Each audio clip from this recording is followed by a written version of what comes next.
Chapter 5. Accuracy.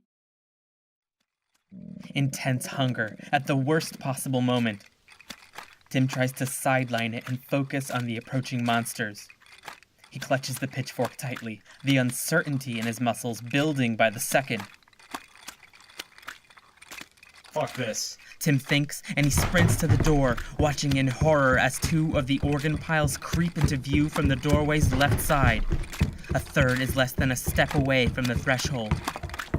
Tim slams the door closed and throws his weight against it, desperately trying to hold it shut as the organ piles push on the other side. His shoeless feet struggle to find traction, and Tim feels his body threaten to slip, to give way and let the door open.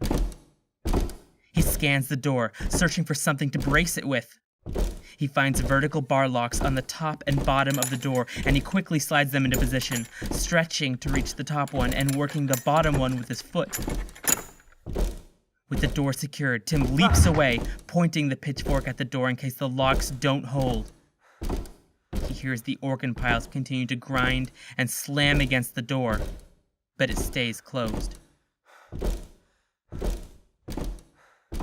It takes several tense minutes for Tim to feel safe enough to turn away from the door, but once he does, he immediately starts swinging his sneaker bolas, preparing to throw them at the trap door in the ceiling.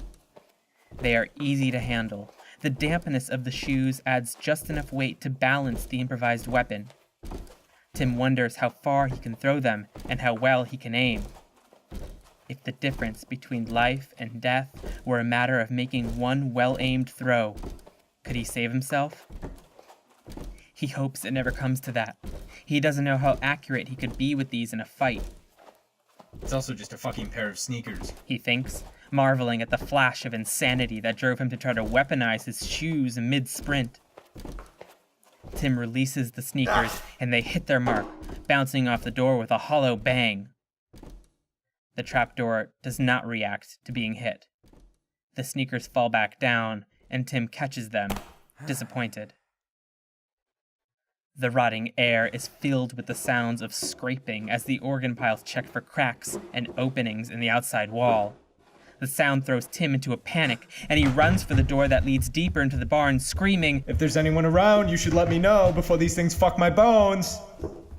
He hears a faint echo from the ceiling, as if his voice penetrated to whatever area is above the trap door.